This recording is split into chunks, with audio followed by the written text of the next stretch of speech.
Assalamualaikum warahmatullahi wabarakatuh.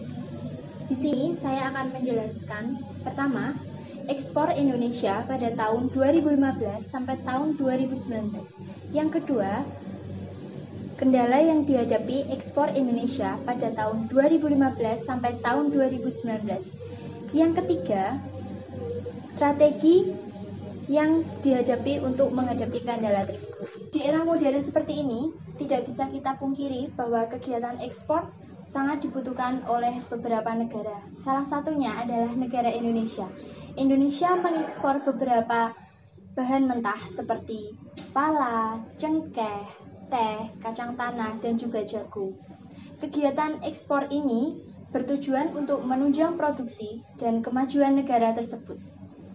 Perkembangan ekspor Indonesia pada tahun 2015 sampai tahun 2019. Yang pertama, cengkeh. Bisa kita lihat pada grafik di samping, tren ekspor cengkeh pada tahun 2017 mengalami peningkatan.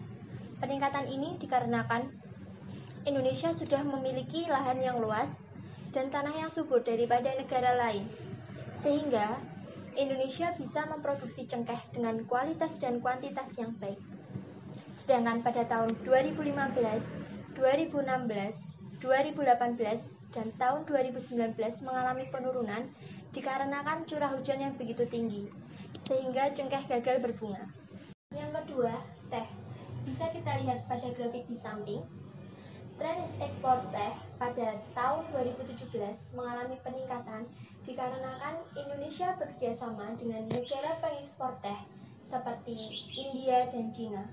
Sedangkan pada tahun 2015, 2016, 2018, dan 2019 mengalami penurunan dikarenakan lahan yang berkurang, sehingga petani kurang bisa dalam mengolah dan mengoptimalkan produksi teh.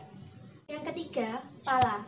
Bisa kita lihat pada grafik di samping, pada tahun 2015 sampai tahun 2019, tren ekspor pala mengalami kenaikan dikarenakan banyaknya permintaan dari negara lain, seperti Rusia, Jerman, dan juga United States. Selain itu, pala hanya tumbuh di Indonesia yang beriklim tropis. Pala juga memiliki aroma yang khas dan juga rendaman minyak yang tinggi. Yang keempat, kacang tanah. Bisa kita lihat pada grafik di samping, tren ekspor kacang tanah pada tahun 2017 mengalami kenaikan dikarenakan banyaknya permintaan ekspor kacang tanah oleh negara yang dituju. Sedangkan pada tahun 2015, 2016, 2018, dan 2019 mengalami penurunan karena kurang luasnya lahan kacang tanah dan juga kurang pemahaman petani dalam pembudidayaan kacang tanah. Yang kelima, jagung.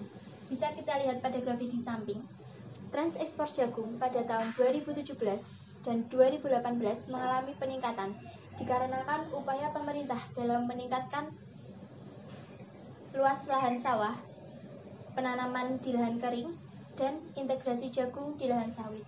Sedangkan pada tahun 2015, 2016, dan 2019 mengalami penurunan dikarenakan faktor iklim dan cuaca. Kendala ekspor Indonesia. Yang pertama adalah cengkeh. Kendala yang dihadapi ekspor cengkeh adalah curah hujan yang terlalu tinggi membuat cengkeh tidak dapat berbunga, dan hasil panen cengkeh di Indonesia itu terlalu besar digunakan untuk di dalam negeri sendiri untuk kebutuhan rokok. Nah, menurut saya strategi yang harus dilakukan yaitu pemerintah harus memberikan bibit cengkeh yang lebih banyak lagi, dan kemudian harus diseimbangkan antara cengkeh yang diekspor ke luar negeri dan cengkeh yang digunakan sendiri di dalam negeri untuk kebutuhan rokok. Yang kedua, kendala ekspor teh. Kendala ekspor teh antara lain penyempitan perkebunan teh yang sekarang ini banyak dijadikan untuk tempat wisata. Dan selanjutnya, produsen teh negara lainnya itu cukup banyak sekali, misalnya dari Malaysia, Singapura, dan Amerika Serikat. Nah, strategi yang harus dilakukan salah satunya yaitu sebagai petani, walaupun perkebunannya sudah tidak luas lagi atau mengalami penyempitan, tetap harus bisa mengelolanya agar panen yang dihasilkan tetap banyak. Yang ketiga, kendala ekspor pala.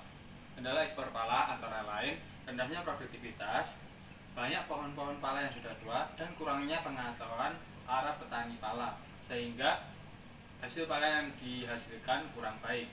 Nah, strategi yang harus dilakukan yaitu pemerintah harus membantu para petani pala dengan cara melakukan edukasi kepada para petani tersebut agar kualitas pala yang dihasilkan lebih baik dan kuantitasnya lebih banyak lagi. Yang keempat, kendala ekspor kacang tanah. Sebenarnya masalah yang dihadapi ekspor kacang tanah ini hampir mirip dengan pala, yaitu kurangnya edukasi para petani dalam melakukan penanaman kacang tanah sehingga hasil kacang yang dihasilkan kurang baik. Nah, maka dari itu strategi yang harus dilakukan oleh pemerintah, mereka harus bisa mengedukasi lagi bagaimana caranya agar kacang yang dihasilkan oleh para petani itu bisa maksimal sehingga bisa lolos untuk ekspor. Yang kelima, kendala ekspor jagung. Kendala ekspor jagung yaitu hanya bermasalah dengan iklim saja. Nah, bagaimana cara menghadapinya? Yaitu dengan cara petani harus bisa mencocokkan masa tanam dan masa panen sehingga jagung yang dihasilkan nantinya akan lebih baik lagi dan lolos untuk ekspor. Sekian video dari kami. Kurang lebihnya mohon maaf. Saya Berlian Farudin. Saya Vina Krismawati. Sampai jumpa. Dadah.